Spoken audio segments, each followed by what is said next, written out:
Hi, this is Kowski, and in this video we're going to be looking more closely at the Atlantic world as the Americas, Europe, and Africa become closer together, specifically through triangular trade. So the big idea that we're going to be looking at here is how did the colonists begin to develop an identity during this time?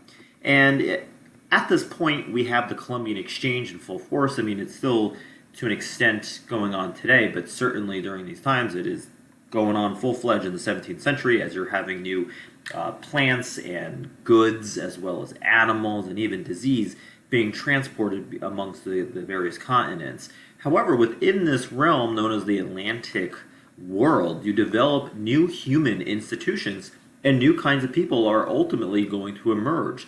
With slavery, you have people who are literally being kidnapped and stolen from Africa, and they're going to be transported through what's called the Middle Passage to the Americas. And you can note that with what's called triangular trade, which we'll get into a little bit more on the next slide, but you'll notice that this forms a triangle. And what you have right here is where the slaves are being transported from Africa to the Americas, in particular the Caribbean area, is known as the Middle Passage. And it was known for its awful, awful brutality. Disease was laden on the ships. The conditions, as you would imagine, would not be all that good by any standard.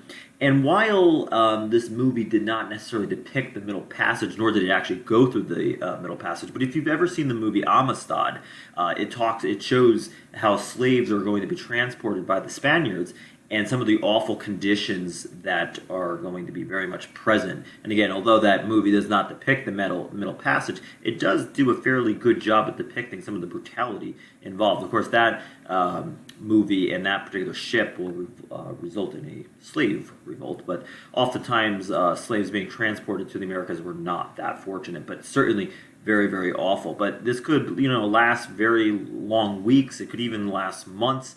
And if you are a slave trader, you're going to try to put as many slaves in compact quarters as possible. So with triangular trade, remember that with the Navigation Acts put into place in 1651 to create loyalty between the colonies and the mother country in Britain, the whole idea is for Britain to enrich themselves.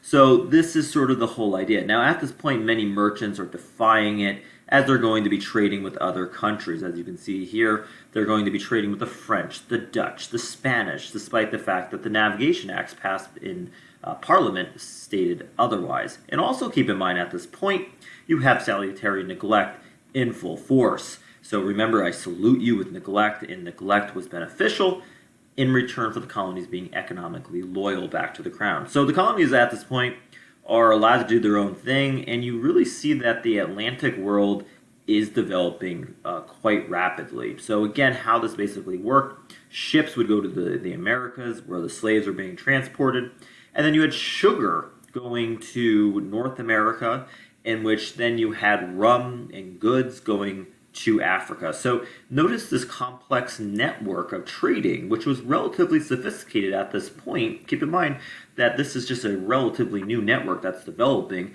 and you see all three continents basically getting involved at this point.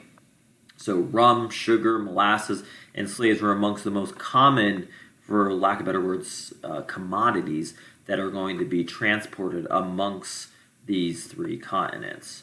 Now, as you would imagine, when it comes to race, for the British in North America, they really categorize race through using strict categories, and stereotyping certainly will emerge. You're going to see blacks and whites being in very much separate living quarters. They're segregated. And keep in mind the one-drop rule, right? One drop of blood, you are considered black. And certainly they have cultural superiority viewpoints over black people. Of course, they thought Africans were savages, and that is sort of, that mindset in particular is going to justify the cruel treatment that they're going to have. Now, not to say that the Spanish and French were necessarily, devoid of any cultural superiority, but they're going to be certainly much more accepting of racial gradations. So, in particular, you're going to see some mixing between the Spaniards as well as Africans and Native Americans. In particular, for the Spanish, they had a new class of people known as mestizos. That's if you were born part indigenous or Native American and you were part white. If you were part black and white, you were known as a mulatto. So when you look at the hierarchy in Spain or Spanish America, it was much more fluid, meaning it was much easier to move up, if you will, the racial hierarchy, whereas in British North America, it was very rigid. You had 1 ounce of black blood in you, you're considered black, and you are essentially a second class or even a third class citizen. So one thing that really sort of illustrates this pretty well are the Casta paintings.